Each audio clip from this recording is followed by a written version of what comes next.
I'm Gilberto, the team director of a new team, Rossignol, long distance. But this team is a special team because we have a young skier too, to plan in the future of to the cross country in Italy. Today we are here in Prato Nevoso, a special location in Cuneo for the training and the relax.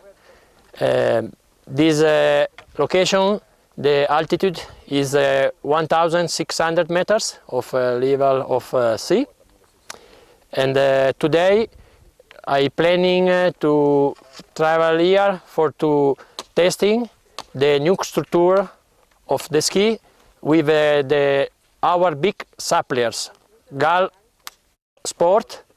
But I think is very interesting and important to ask the opinion directly to Roberto Gal.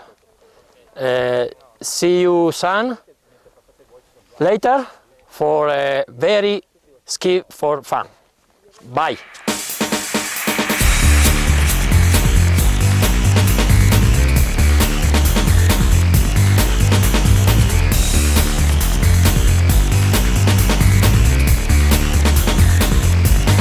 We are here in Prato Nevoso.